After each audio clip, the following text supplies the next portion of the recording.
নিজের কাজ নিজেই করতে পছন্দ করি। হ্যালো এভরিওয়ান, সবাই কেমন আছেন? আশা করি অনেক বেশি ভালো আছেন। আপনাদের আশীর্বাদে আমি অনেক বেশি ভালো আছি। তো এখানে যেহেতু আমি মুরগি রাখবো, তাই মুরগি রাখার আগে আমি এখানে ঢালাই দিয়ে দিচ্ছি।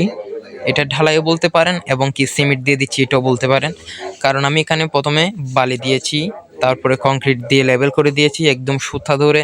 তারপর আমি এখানে বালি দিচ্ছি, বালি আর এই সিমেন্ট মিক্স করতেছি করে, যেটা হয় আর কি। এটা এক এক জায়গায় এক এক নাম বলে, তাই আমি আর এটা বলবো না। তো সেমিটার বালু মিক্সার করে আমি সুন্দর করে এগুলো মেখে ফেলবো এখন। আরেকটা বিষয়, আমি নিজের কাজ নিজে করতে পছন্দ করি, কারণ আমি যতটুকু পারি, আমি আবার এই না যে আমি মিস্ত্রি বা আমি এই কাজ মানে এই কাজের আমার অনেক ধারণা তেমন কিছু না, কিন্তু আমি কাজটাও করি, করি না যে তেমন না। তো আমাদের এই বালু আর সিমেন্ট মিক্সার কমপ্লিট। তো এখন আমরা এখানে ঢেলে দিব। আর এগুলো সব আমি নিজের হাতে করছি, একা একা, মানে কারো সাহায্য নিয়ে নেই, যতটুকু পাচ্ছি ততটুকু।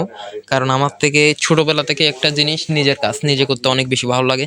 তো আমি এই মশলাগুলো দিয়েছি, এই সিমিটার বালিগুলো দিয়ে তারপরে এখন আমি লেবেল করে দিব। এখন সুন্দর বরাবর আমার একটা মাপ নিছি, আমি এই মাপ বরাবর করব।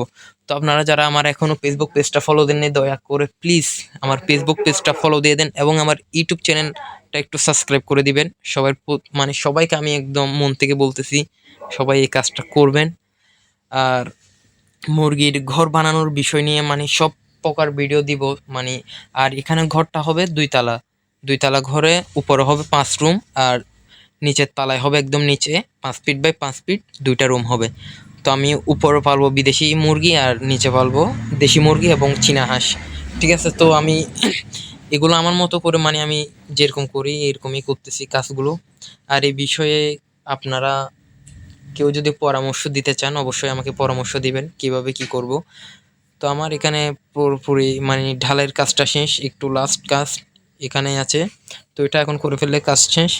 তো এখানে আমি আর কি করতে পারি এবং কি আমার এই ঢালাই দেওয়াটা কি শুদ্ধ হয়েছে কি হয়নি এই বিষয়ে একটু জানাবেন, সবার প্রতি একটু রিকোয়েস্ট। আর আমি কোনো মিস্ত্রি না, আমি এমনি যতটুকু পারছি নিজের হাতে করার চেষ্টা করছি।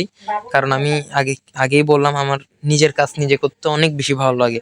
ঠিক আছে, আর এখানে দেখা যাচ্ছে মিস্ত্রি একজন আনবো, তো 1000-1200 টাকা খরচ হবে, তো এক প্রকার খরচটাও বেঁচে গেল।